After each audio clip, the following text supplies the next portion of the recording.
Already a hit on PC through early access, V Rising emerges on PS5 as it enters version 1.0. This is an isometric action RPG not unlike Diablo, but instead of focusing on loot, this blood-sucking adventure emphasises crafting and building. It's an enjoyable blend of genres, but it's fair to say that the game struggles to show its true worth until you're hours and hours into a save. Hello there folks, it's Aaron here from Push Square with Robert's review of V Rising, which just dropped on PS5, so let's see if it was worth the wait. Awakening in a dusty old crypt centuries after your kind was driven from the lands of men, you're a vampire who must once again establish dominance over humanity. This means having to start from the bottom of the food chain, gradually regaining your vampiric powers as you construct your very own castle and begin terrorizing the locals. But long before you can erect a fortress befitting a vampire lord, you've got to grind your way through a lot of menial labour. Cutting down trees, smashing rocks, the usual busy work that we associate with survival crafting titles. Even an undead tyrant has to start somewhere, we suppose. But at least V Rising gives you clear-cut goals to strive for. Early on, the game does a good job of easing you into its crafting system, pointing you towards specific resources and hammering home the basics. Once you've got a base up and running in a location of your choosing, the real V Rising experience begins.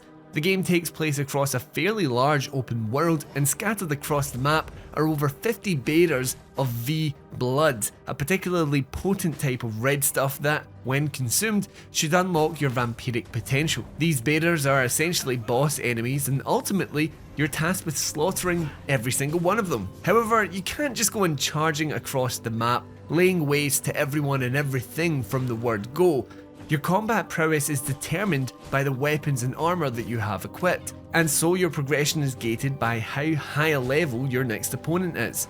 Fortunately, there's a handy V Blood menu that lists all of the bosses and their respective strengths, so you always know what you're up against in terms of raw stats. In order to equip yourself with stronger gear, you need to get crafting. And in order to upgrade your crafting, you need to get building. And so V Rising's gameplay loop reveals itself. You explore, you gather resources, you build, you craft, you kill, and then the cycle repeats as you venture into increasingly dangerous territories. Besting bosses nets you skill points that you can use to learn spells from various schools of vampiric magic, and this is where character builds start coming into play. But early on, your options are rather limited, and combat can be quite samey as a result. Again, it takes some time for V Rising to really open up in terms of gameplay potential, and less patient players might be turned off by those early hours, where it can feel like you're doing a lot of grinding for very little reward. But if you can embrace the grind, the game does blossom into a very addictive adventure. When you're operating from the candlelit halls of your very own castle and you're able to call upon devastating combat abilities, V Rising is engrossing, especially if you're into the whole vampire aesthetic. The boss fights get more and more intense as well. There's some great encounter design here, and things can get devilishly tricky if you're not paying attention. Unique mechanics and movesets make most boss battles feel like an event, and that's impressive when there are over 50 of them to find. Combat as a whole is punchy and largely satisfying. On PS5, your ability bar gives you access to an all-important dodge and 2 cooldown based skills, as well as an ultimate attack that unlocks later on. Each move is tied to a specific button, which is perfect, but the control scheme, which can't be fully customized at launch, does get a bit convoluted when additional weapon-based abilities are introduced. Suddenly, you're looking at slightly awkward button combinations for specific attacks, like holding L2 and pressing R1, with both of these inputs already having their own uses outside of battle. You'll obviously grow familiar with the controls as you spend more time playing, but even midway through the game we were still having to actively think about where our fingers were headed. To make matters even worse, actually aiming your ranged attacks feels finicky on a controller. You use the right stick to point your character in the direction of the target,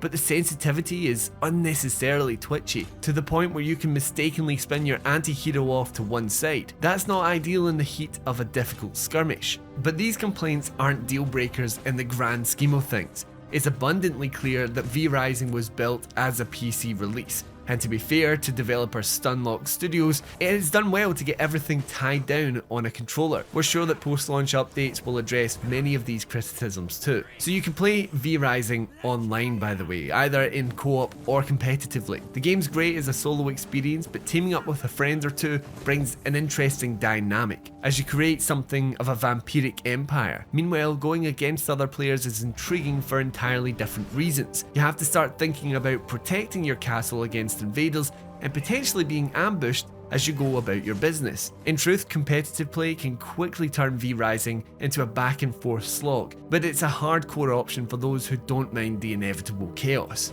Whether you're playing alone or online, the first thing you have to do is set up your server, and there are some welcome settings here to play with. For starters, you can customize the game's difficulty to an impressive degree, tweaking things like damage values. You can even make it so resource gathering is less of a chore by increasing item yield across the board. For what it's worth, we think the default values are fine, but we totally understand if you want to bypass the grind as much as possible.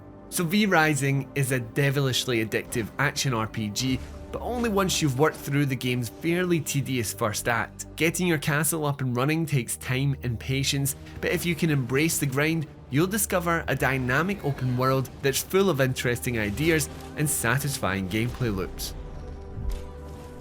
Thank you everyone for tuning into our review of V Rising. Let me know if you're picking this one up on PS5 now that it's finally here down in the comments below. And while you're down there, consider leaving a like and subscribing to the channel for more PlayStation video content. Anyway, thank you for watching folks, and until next time, I've been Aaron, and this has been Push Square.